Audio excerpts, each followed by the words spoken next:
Hello friends, আজকে চলে এসেছি একটা চমৎকার বিস্কুটের রেসিপি নিয়ে। এই বিস্কুটটা সেই ছোটোবেলায় যখন আমরা স্কুল থেকে ফিরতাম তখন পাড়ার দোকান থেকে 5 টাকা দিয়ে কিনে খেতাম এই মার্বেল বিস্কুট, যেটার মধ্যে চকলেট আর ভ্যানিলা দুটো ফ্লেভারই ছিল। ছোটোবেলার সাথে সাথে বিস্কুটটাও হারিয়ে গেছে, তবে বাড়িতেই আজকে আমরা এই বিস্কুটটা বানাবো। প্রথমে একটা মিক্সিং বলে 1/2 কাপ পরিমাণ সোয়াবিন তেল দিয়ে দিলাম, মানে রিফাইন তেল দিলাম। তারপরে এর মধ্যে 1/2 কাপ পরিমাণ দিলাম গুঁড়ো চিনি। চিনিটার সঙ্গে তেলটাকে খুব ভালো করে মিক্স করে নিতে হবে। প্রয়োজন পড়লে আরেকটু তেল আপনারা দিতেই পারেন। আর এটা কিন্তু আমি ঘি বা মাখন দিয়ে নয়, তেল দিয়ে বানাচ্ছি। তোমরা অবশ্যই রিফাইন তেল দেবে, রিফাইনের জায়গায় কিন্তু সর্ষের তেল দেবে না, তাহলে কিন্তু একটা বাজে গন্ধ হবে, খেতে পারবে না। এখন এর মধ্যে সামান্য একটুখানি লবণ দিয়ে দিলাম টেস্টটা ব্যালেন্সের জন্য। দেখতেই পাচ্ছ চিনিটা ভালো করে মিক্স করে নিয়েছি। এর মধ্যে 2 চামচ দিয়ে দেবো আমি দুধ, লিকুইড দুধ, যাতে চিনিটা আরও ভালো করে মিক্স হয়ে যায়। বেশি দুধ দেবে না, আমি দেখতেই পেলে আমি কত অল্প পরিমাণ একটু দুধ দিলাম, মোটামুটি 2 চামচ পরিমাণ। তাতেই দেখো চিনিটা খুব ভালো করে মিক্স হয়ে একদম মানে একটা স্মুথ টেক্সচারে চলে এসছে। এখন এর মধ্যে একটা ছোট কাচের বাটির পরিমাণ 1 বাটি আমি দিয়ে দেবো হচ্ছে ময়দা। তোমরা 1 কাপ ময়দা দিতে পারো। এবার ময়দাটাকে প্রথমে এই হ্যান্ড হুইস্ক দিয়ে কিছুটা মিশিয়ে নেওয়ার পরে হাত দিয়ে ভালো করে মেখে একটা সফট ডো আমি তৈরি করে নেব। ডোটা কিন্তু আমি এরকম শুকনো শুকনো অবস্থাতেই বানিয়েছি, কোনো রকম জল দিইনি বা দুধ অ্যাড করিনি। ওই সেই প্রথম পর্যায়ে যে 2 চামচ দুধ দিয়েছিলাম চিনিটার মধ্যে, তারপর কিন্তু আর কোনো দুধই আমি এর মধ্যে অ্যাড করিনি বা জল অ্যাড করিনি। তো দেখতেই পাচ্ছ এটা হয়ে গেছে। এবার ডো থেকে আমি দুটো অংশ নিয়ে নিলাম, একটা একটু ছোটো অংশ আর একটু বড় অংশ। এবার এই ছোটো অংশটার মধ্যে আমি 2 চামচ পরিমাণ কোকো পাউডার মিক্স করব চকলেটের টেস্টটা দেওয়ার জন্য। তোমরা চাইলে এই পর্যায়ে এর মধ্যে একটু কফির গুঁড়োও দিতে পারো। এখন এই কোকো পাউডারটার সঙ্গে এটাকে মিশিয়ে নেওয়ার জন্য আমি 1 চামচ দুধের মধ্যে দিলাম, যাতে এই কোকো পাউডারের সঙ্গে ময়দার ডোটা খুব ভালো করে মিক্স হয়ে যায়। তো দেখতেই পাচ্ছ একটা চকলেটের মিক্সচার আর একটা ভ্যানিলার মিক্সচার দুটোই আমাদের তৈরি হয়ে গেছে।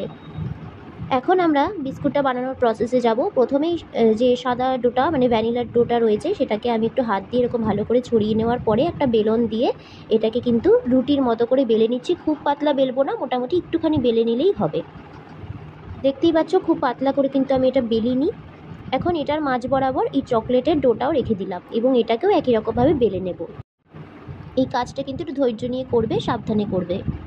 তো হয়ে গেছে, এটাকে কিন্তু আর বেশি আমি ছড়াইনি। দেখতেই পাচ্ছ এরকমভাবে বানিয়েছি। এবার এটাকে সাবধানে উল্টাতে হবে। উল্টানোর সময় দেখবি একটু ভেঙে ভেঙে যাচ্ছে, কারণ আমরা জল দিইনি, তেল দেওয়া। তো এটা কোনো ভয়ের ব্যাপার নয়, এটাকে হাত দিয়ে একটুখানি ভালো করে ঘুরিয়ে নিলেই চারপাশটা একদম স্মুথ হয়ে যাবে। আর হাত দিয়ে যতটা পারবে ডোটাকে কিন্তু এরকম ঘুরিয়ে ঘুরিয়ে এটাকে ছোট করে দেওয়ার চেষ্টা করবে, ঠিক যেমন ভিডিওতে আমি দেখাচ্ছি। দেখো ডোটা প্রথমে লম্বা ছিল, তারপর আমি কিন্তু হাত দিয়ে চেপে চেপে ডোটাকে কিন্তু একটু ছোটো ডো এবং মোটা একটা ডোতে পরিণত করে নিয়েছি। তো তোমরাও দুটো হাত দিয়ে এরকম বেলতে বেলতেই দেখবে এটা যখন স্মুথ হয়ে যাবে, তখন দুটো হাত দিয়ে পাশে চাপ দিতে দিতে এটাকে কিন্তু ছোট একটা এরকম ডোয়ের মতো শেপে বানিয়ে নিতে পারবে। তো দেখো এটা হয়ে গেছে। এখন একটা সুতো দিয়ে আমি এটাকে কেটে নেব। দেখো সুতো দিয়ে কীভাবে কাটছি, গিটের মতো করে এরকম হালকা করে কেটে নিচ্ছি। দেখো ভিতরে কি সুন্দর একটা ডিজাইন হয়ে গেছে। এখন হাত দিয়ে এটাকে একটু চেপে চেপে ডিজাইনটাকে একটু প্রমিনেন্ট করে দিচ্ছি।